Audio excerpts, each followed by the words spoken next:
Geyimimiz, hüququmuz biridir.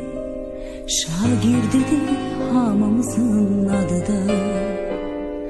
Elə bil ki boyumuzda eynidir. Aman Allah ne xoşbəxtlik biz onda. Bir müəllim töhmətiydi dərdimiz. Bir töhmətdən için yanırdı.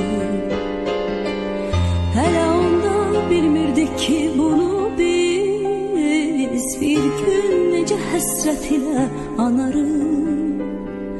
Dünya hələ bizim üçün ağırdı. Min arzul alışırdı, yanırdı. Özümüzü biz